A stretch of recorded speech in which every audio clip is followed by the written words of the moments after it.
Hello friends, welcome back to Prem Bhatia. इस video के माध्यम से आप जानेंगे कि टूर्निकेट क्या है, क्या काम आता है, कैसे उपयोग में लिया जाता है और कैसे उपयोग में लिया जाना चाहिए। साथ ही देखेंगे कि उसके उपयोग में क्या-क्या सावधानियां रखी जानी चाहिए। तो हम एक-एक करके सभी प्रश्नों पर विचार करेंगे और इसके उत्तर तक पहुंचने की कोशिश करेंगे। इससे पहले देख लेते हैं कि इसका सही उच्चारण क्या होता है। तो सुनिए Tourniquet. एक बार फिर। Tourniquet. तो अब हमारा सवाल है कि टूर्निकेट क्या है और ये किससे बना हुआ होता है। हेलो फ्रेंड्स, टूर्निकेट रबड़ या इलास्टिक की बनी हुई एक पट्टी होती है जो मार्केट में कमर्शियली अवेलेबल होती है या इमरजेंसी में किसी भी उपलब्ध सामग्री से बनाई जा सकती है। ऐसी किसी भी वस्तु का जैसे कपड़ा, कोमल रस्सी या रिंग को टूर्निकेट के रूप में उपयोग में लिया जा सकता है।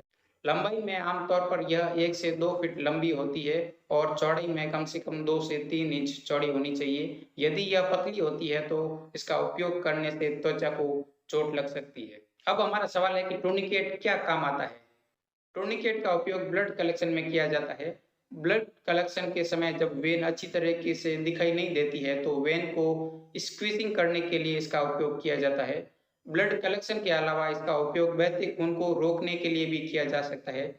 जब हाथ या पैर में कहीं चोट लग जाती है तो वेन कट जाती है। तो ऐसी अवस्था में यदि हाथ या पैर पर इसको कसकर बांध दिया जाता है तो वेन में ब्लड फ्लो रुक जाता है और ब्लड बहना बंद हो जाता है। तो हमने देखा कि ब्लड कलेक्शन में टूर्निकेट का उपयोग किया जाता है। तो अब हमारा सवाल है कि इसे कब बांधा जाना चाहिए।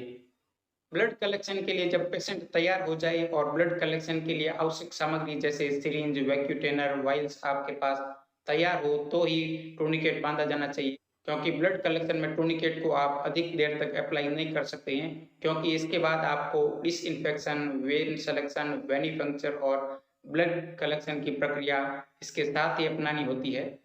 ओके, ठीक है। तो टूर्निकेट को कैसे बांधा जाना चाहिए?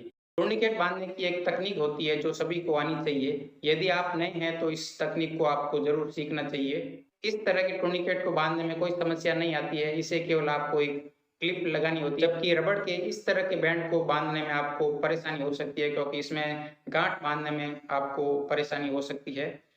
इसे बाँधने के लिए सबसे पहले इसको खींचा जाना चाहिए और ऐसी गाँठ बाँधनी चाहिए कि आप इसे आसानी से केवल एक हाथ से इसको खोल सकें। तो अब सवाल बनता है कि टूर्निकेट कितनी देर तक बाँधा जाना चाहिए? जब हम ब्लड कलेक्शन करते हैं तो टूर्निकेट को देर तक अप्लाई नहीं कर सकते हैं। टूर्निकेट को वेनिपंक्चर से ठीक पहले बाँधा जाना चाहिए और कलेक्शन के बाद नीडल को वेन से निकालने से पहले इसको हटा दिया जाना चाहिए। यह समय 1 मिनट से अधिक नहीं होना चाहिए। कई लोग टूर्निकेट को सुई निकालने के बाद इसको हटाते हैं, जो कि गलत है। ऐसा करने से पेशेंट को अनावश्यक दर्द होता है और जो हेमेटोमा है उसका कारण बन सकता है।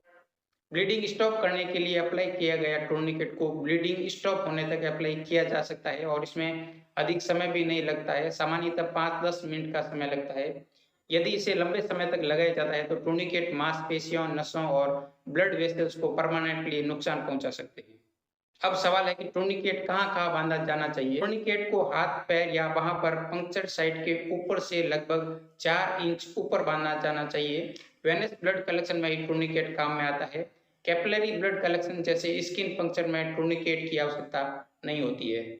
पेशेंट को स्किन डिजीज, पसीने आदि के कंटेमिनेशन से बचाने के लिए टूर्निकेट को आस्तीन के ऊपर या टूर्निकेट के नीचे एक हल्का तौलिया भी रखा जा सकता है। इससे चिमटी कटने की संभावना कम हो जाती है। यह उस समय और आवश्यक हो जाता है जब पेशेंट कोई वृद्ध व्यक्ति हो, क्योंकि वृद्ध व्यक्तियों की त्वचा कोमल, लटकी हुई और आसानी से चोटिल हो जाने वाली होती है। अब हमारा सवाल है कि टूर्निकेट बांधने से क्या होता है, अर्थात इससे बांधने से क्या लाभ है? टूर्निकेट बड़ी वेन्स को स्क्वीजिंग करने का काम करते हैं। इससे वेन में ब्लड फ्लो बढ़ जाता है। इससे वेन सिलेक्शन में और वेन्स में खून की कमी को रोकने में काफ़ी मदद मिलती है। अब सबसे अंतिम और इम्पोर्टेंट प्रश्न है कि क्या टूर्निकेट बाँधा ही जाना चाहिए या इसके बिना भी सैंपल कलेक्ट किया जा सकता है? अब तक हमने टूर्निकेट के बाँधने के फायदों के बारे में जाना है। इसलिए यदि ब्लड कलेक्शन के समय टूर्निकेट का उपयोग लिया जाता है, तो वह फायदे का सौदा ही साबित होता है। मैंने कई लोगों को देखा है कि वे टूर्निकेट के बिना ही सैंपल कलेक्ट करते हैं। यदि कोई ऐसा करता है तो ब्लड कलेक्शन में अनावश्यक और अनचाही गलती हो सकती है, जो दूसरे prick के रूप में आपको पेशेंट को भुगतना पड़ सकता है। इसलिए हमेशा आदत यह बनाइए कि आप टूर्निकेट के साथ ही ब्लड को कलेक्ट करें। Thank you. तो इस वीडियो में आपने टूर्निकेट के बारे में जानकारी प्राप्त की।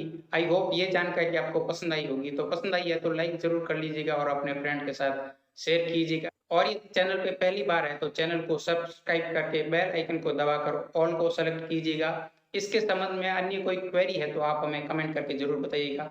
हम आपके प्रश्नों के उत्तर देने की कोशिश करेंगे। Thank you.